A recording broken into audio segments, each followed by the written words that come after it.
ururka deegaan jirayaasha golis ayaa siminaar ugu qabtay qaar ka mid ah dadweynaha deegaanka degmada Salaxley. Siminaarkan ayaa ahaa mid ku jihaysan horumarinta deegaanka iyo ilaalinta deegaanka. Kama horeyntii halkaas waxaa ka hadlay oo furay siminaarka maayarka degmada Salaxley, Master Shiine. Maayarka degmada Salaxley ayaa u mahad celiyay ururka golis iyo deegaan jirayaasha waxqabadka muuqda ka fuliyay deegaanada degmada Salaxley hoos yimaada. golis isagoo xaflada soo qaban qaabiyay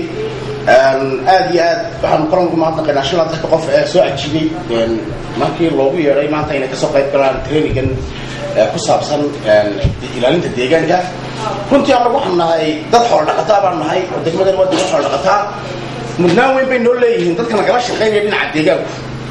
oo mashaariicda kale aan la wado dhan wax nooga muhiimsan xoolaha ayaa nooga muhiimsan ama deegaanka nooga muhiimsan deegaanka iyo xooluhu way isku xidhan yihiin marka cid kasta oo deegaanka nagala shaqeeyo gudoomiyaha garabka ururka golis ee Sweet Golis ee qurba joogta Master Ahmed Abdullahi Cawaale ayaa isaguna ku dheeraaday waxtarka uu leeyahay deegaanka oo loo horumariyo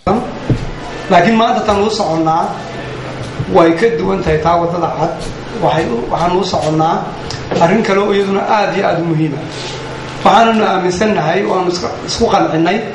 haddii aynu nabadii ku guulaysanay oo gaar ahaan anagu qurba joog ahaan waxaanu aaminsanahay khayraadka dabiiciga aynu haysano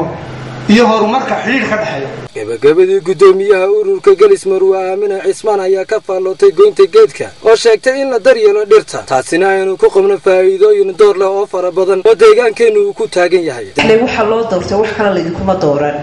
maaha wadanka Soomaaliland oo dhan runta golis kama shaqeyso laakiin waxa tii meelaha ay la shaqeyso golis ay sida tooska u la shaqeyso wax kalena la idinku ma dooranne waxa la idinku doortay inaad tii dad mas'uulaho u soo jeeday inay environment-kiina ilaalisaan maanta waad maqlaysaan oo in badan waxaad maqasheen in qaylo badan jirto qaylada iyo dhiilada waxa keenay qof walba uu dareemaya dhiilaa jirta qaylaa jirta waa la qaylinaya waxa laga qaylinaya in dhirtii la gooyo waxa la ogaaday inaanay nolosheena sii socon karin haddii aynu geedkii dabar goyno. on Cable TV degmada Salaxley.